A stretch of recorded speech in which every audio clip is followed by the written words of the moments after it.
సాధారణంగా ప్రజలు కానీ సమాజం కానీ ఎప్పుడు కూడా సాత్వికంగా మాట్లాడేవాళ్ళు, పరిష్కారాలు సూచించేవాళ్ళు, లేదనుకుంటే ఒక విషయం పట్ల వివరణాత్మకంగా మాట్లాడటం, లేదంటే డిస్కస్ చేసేవాళ్ళు, అలాంటి యెడల ఒక చిన్న చూపు అనేది చూపిస్తూ ఉంటారు.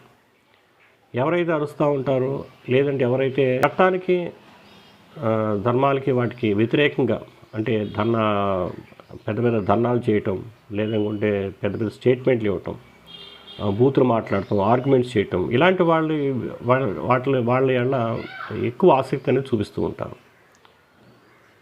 ఇటువంటి ఉద్యమాల వల్ల అవి సమస్యని పరిష్కరించబోగా అవేంటంటే దేశాన్ని పక్కదోవ పట్టిస్తూ ఉంటాయి. ఆస్తి నష్టాన్ని కలగజేస్తాయి, ప్రాణ నష్టాన్ని కూడా కలగజేస్తాయి. ఇంకా వీటి వల్ల జరిగే మార్పు కన్నా వినాశనం కూడా ఎక్కువ ఉంటుంది. అయితే ప్రజలు ఎప్పుడు కూడా ఎవరైతే తొడలు కొడతారో, ఎవరైతే పెద్ద పెద్ద రెచ్చిపోయి స్టేట్మెంట్ ఇస్తూ ఉంటారో వాళ్ళ ఎక్కువ ఆసక్తి చూపిస్తూ ఉంటారు.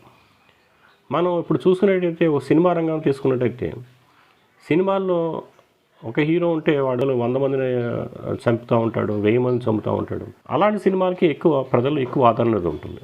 కానీ ఎవరైనా ఒక మంచి కథతో కానీ, లేదనుకుంటే ఏదైనా ఒక మంచి వాస్తవిక సంఘటనలో కానీ ఏదైనా సినిమా తీస్తే అటువంటి సినిమాలు ఎటువంటి ఆదరణకి నోచుకోవు. ఏదైతే ఈ సమస్య ఉందో అసలు సమస్య అనేది ఈ ప్రజల్లోనే ఉంది. ఆ ప్రజలు అనేది ఆలోచన ధోరణి మారినంత వరకు ఈ వ్యవస్థ అనేది జరుగుతూ ఉంటుంది.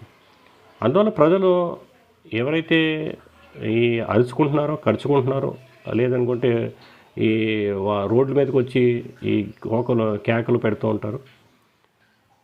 దృష్టి వాళ్ళ మీద కన్నా ఆలోచనాత్మకంగా మాట్లాడేవాళ్ళు, ఈ సమస్యలకు పరిష్కారాలు గురించి చెప్పేవాళ్ళు ఎడల కనుక దృష్టి కనుక పెట్టినట్టయితే ఈరోజు కాకపోయినా రేపైనా ఆ సమస్యలు అనేవి పరిష్కారయుతంగా వెళ్తూ ఉంటాయి.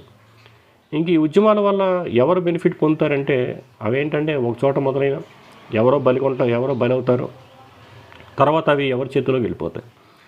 ఈ చరిత్రగా తీసుకున్నట్టయితే చరిత్రలో ఎవరైతే ఇటువంటి అనాలోచిత ఉద్యమాలు అవన్నీ కూడా స్వార్థపరులకి అవి అధికారాన్ని అప్పగించడం, వాళ్ళకి ప్రయోజనం కలిగించడానికి ఉపయోగపడ్డాయి తప్ప అటు ప్రజలకు కానీ దేశాన్ని కూడా ముందుకు నడిపించలేదు. ఇంకా దేశం పతనం అవటానికి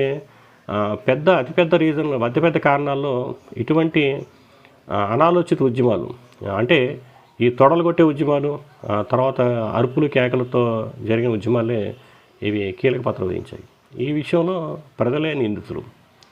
ప్రజలు అటువంటి వారిని ఆదరించడం వల్లే అటువంటి వాళ్ళే అధికారంలోకి వచ్చారు. ఆ విధంగానే వాళ్ళు ముందుకు తీసుకెళ్లారు దేశాన్ని. అందువల్ల ప్రజలు ఆలోచనకి ఎక్కువ విలువిస్తే, చదువుకి, జ్ఞానానికి, తర్వాత పరిష్కారాలకి ఎక్కువ విలువిస్తే కనుక సమాజం అనేది రేపు అది ఉన్నత వైపు నడిచే అవకాశం ఏర్పడుతుంది. Thank you.